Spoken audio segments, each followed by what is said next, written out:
un très très gros morceau à tous les niveaux. Le Judith Reisman, Kinsey, la face obscure de la révolution sexuelle. Je pense que vous en avez entendu parler par Marion Sigaud. On a accompagné Judith Reisman en France pour l'aider à promouvoir le bouquin. Donc c'est la traduction française de son bouquin anglais. Judith Reisman est une Américaine qui a découvert le poteau rose du rapport Kinsey et qui se bat depuis des années pour montrer, ce qui est la démonstration de ce livre, que c'est financé par la fondation Rockefeller. C'est pas Rothschild ce coup-ci, c'est Rockefeller. C'est chaque fois l'un ou l'autre.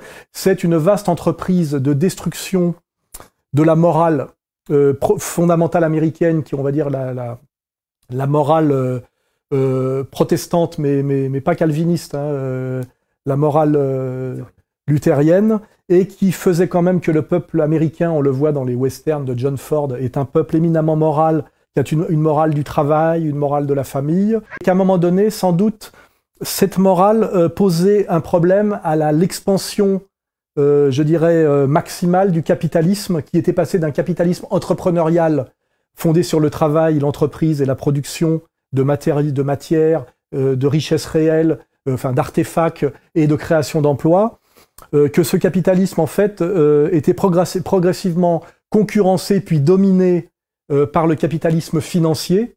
On voit que la période charnière, c'est la période dont parle très bien Henry Ford, par une série d'articles dont le titre est Le Juif international.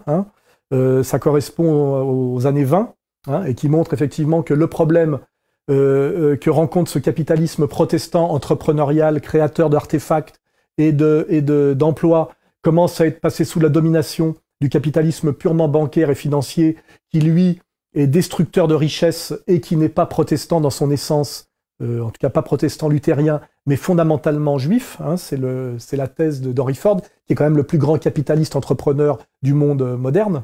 Voilà. Et Judith Reisman comprend que le rapport Kinsey, qui arrive au tournant des années 50-60, est là pour faire sauter ce verrou moral américain, puisque l'Amérique est la tête de pont de la société industrielle et du capitalisme, et c'est l'Amérique qui inaugure, à travers l'American Way of Life, la société de consommation, qui arrive d'ailleurs avec les mouvements de jeunes, le rock'n'roll, le plan Marshall, c'est-à-dire c'est les années 50, et que donc ce rapport Kinsey est une entreprise de démoralisation du monde occidental pour soumettre les populations chrétiennes à l'immoralité du capitalisme financier parasitaire, et aussi de soumettre la morale, je dirais sexuelle, la morale familiale, la morale de la différence des sexes, la morale du respect de l'enfance et même de l'adolescence, à une immoralité sexuelle débridée, qui a beaucoup à voir avec ce qui s'est passé dans les campus dans les années 60, la manière dont le mouvement hippie a été utilisé effectivement, et la libération sexuelle pour produire une démoralisation globale qui a été prise en main par notamment Herbert Marcuse. Tout ça a pour but de permettre l'expansion maximale du capitalisme financier parasitaire, de démoraliser dans tous les sens du terme la structure fondamentale du monde, de notre monde, qui est la famille. La famille exogamie monogamique avec la différence des sexes marquée, le rôle du père et de la mère, casser toutes les digues morales, effectivement, qui encadrent la sexualité par l'amour, et toutes ces digues morales qui encadrent, le monde de la production et de la consommation par la morale, je dirais, fondamentalement chrétienne, soit catholique comme chez nous, soit, luthérienne, américaine, voilà. Et donc, ce livre est un livre fondamental, Kinsey, la face obscure de la révolution sexuelle, puisqu'en fait, en dernière instance, et là, on voit que ça touche des thèmes très importants, actuels, qui ont à voir avec le scandale de Pizzagate et de tout ce dont je parle depuis des années, à savoir que ce que vise aussi le rapport Kinsey, c'est une banalisation de la sexualité infantile et une banalisation de la pédophilie, en prétendant, dans le rapport Kinsey, que l'enfant a naturellement envie de jouir et est sexué dès la naissance. Tableau 30, érotisme et orgasme chez les préadolescents. Le tableau 30 traite des données concernant le premier orgasme. Les professionnels spécialisés dans le développement de l'enfant avant Kinsey ont mis le doigt sur les facteurs physiologiques liés à la puberté, considérant ceux-ci comme des signes de maturation sexuelle naissante. Pour Kinsey, La maturation sexuelle était évidente à l'occasion du premier orgasme, expérimenté par les 214 petits garçons indiqués dans le tableau 30.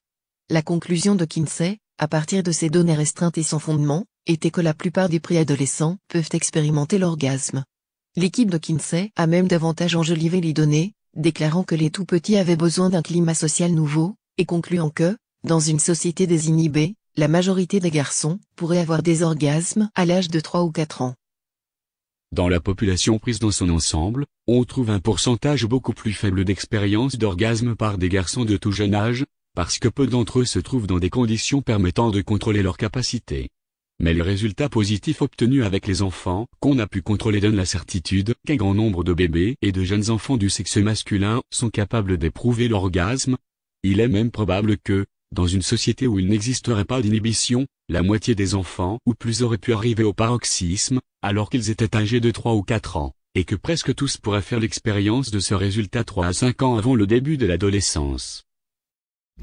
Avec des expérimentations sur des bébés à qui on fait atteindre l'orgasme des dizaines de fois en 24 heures et qui sont soumis au nom soi-disant de la science expérimentale, du behaviorisme, en fait qui sont soumis à des pédophiles. While the Kinsey Institute continues to deny this, further evidence is found from the testimony of Dr. Clarence Tripp on the Phil Donahue Show. Listen carefully as Tripp confirms that there were multiple pedophiles, not just one, and says that they were trained observers that used stopwatches.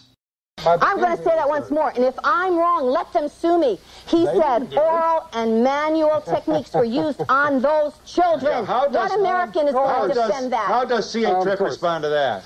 She's talking about data that came from pedophiles, that he would listen to only pedophiles who were very careful, used stopwatches, knew how to record their things, did careful surveys.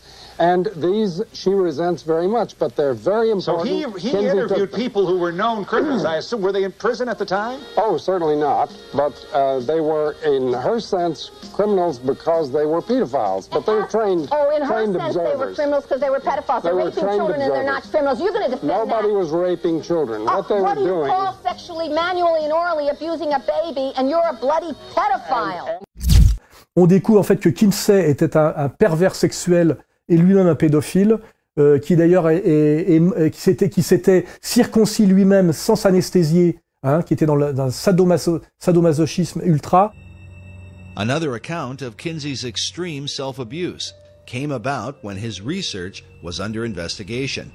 Jones reports that after the Rockefeller Foundation withdrew his funding, Kinsey went to a basement, tied one end of a rope to an exposed ceiling pipe and the other end around his scrotum, then stood on a chair and jumped off. The abuse that he inflicted on his organs, on his sexual organs, were very directly identified in his death. That was orchitis. That was a serious inflammation and disease that he inflicted upon himself that was basically involved in his final death. Now, the attempt to claim that Kinsey died of a heart attack is a perfectly reasonable thing to try to do. It's kind of embarrassing to say that the father of the entire sexual revolution, who has trained all of our sex educators in the United States of America basically, died because he had so abused himself doing the activity that they tell everybody is okay, that he died of this terrible and very painful experience. On nous a vendu pendant des années le rapport Kinsey comme un rapport objectif de sociologie sur la sexualité des Américains, soi-disant luttant contre les interdits religieux, qui entraînerait, comme le dit très bien Cohn-Bendit, les perversités sexuelles par les interdits. Et on comprend que tout ce monde de l'enfance, tel que le décrivent surtout les religieux, les catholiques, parce qu'on en a parlé, ça, c'est vraiment la répression. Se rappeler effectivement du rôle qu'a joué Cohn-Bendit dans l'apologie de la pédophilie, notamment dans les années 75, avec son livre Le Grand Bazar, et de sa prestation incroyable chez Bernard Pivot face à Paul Guth. Bah, vous savez, quand une petite fille de 5 ans et demi, commence à vous déshabiller, c'est fantastique. C'est fantastique, parce que c'est un jeu absolument érotico-maniaque. Où il racontait comment il se faisait sans doute masturber, voire pire, par des petites filles quand il s'occupait de crèches d'enfants en Allemagne, et c'est pas pour rien s'il a dû fuir l'Allemagne parce qu'il y a un énorme scandale en ce moment qui montre la collusion entre les Grünen, les Verts allemands, et le militantisme pro-pédophile d'extrême gauche. Les Verts allemands face aux pages les plus sombres de leur passé. À quelques mois d'élections nationales, le mouvement écologiste fait le grand ménage sur la question de la pédophilie. Dans ses archives du parti, des documents qui rappellent que certains membres des Verts, dans les années 80, voulaient légaliser la pédophilie. Surfant sur la vague Peace and Love des années 70, ils voulaient libérer la sexualité au risque d'aller trop loin. Et donc ce livre sur Kinsey, la face obscure de la révolution sexuelle, nous parle de tout ça, ce qui est très actuel, effectivement, et qui montre que les élites oligarchiques mondiales qui sont à la tête du capitalisme financier destructeur sont aussi des élites délinquantes sexuelles. Kinsey made new sex laws. Hugh Hefner created the pornography rights from reading Kinsey. Harry Hay read Kinsey. Harry Hay created gay rights. And International Planned Parenthood, SICUS, these guys created the sex education rights. So here he's lecturing to thousands and thousands and thousands of university students all over the United States, and they would adopt Kinsey's sexuality. And also, of course, in Portugal, Canada, Europe, United Kingdom, Kinsey toured, he lectured to the medical doctors, educators, judges, lawyers, social workers, the intellectual bodies of the Western world. C'est vraiment un livre fondamental pour comprendre le monde dans lequel on est actuellement et comprendre que les jonctions qu'on établit entre capitalisme financier transnational, oligarchie mondialiste, haute délinquance sexuelle, satanisme et rapport Kinsey ne sont pas du tout un délire complotiste sorti d'un cerveau malade, mais en fait la vraie et ultime synthèse dont parlent très peu de gens et qui explique effectivement quelle est l'idéologie globale effectivement de nos élites mondialistes. C'est un bouquin qui vaut 21 € et qui fait un nombre de pages très conséquent, 520 pages, voilà.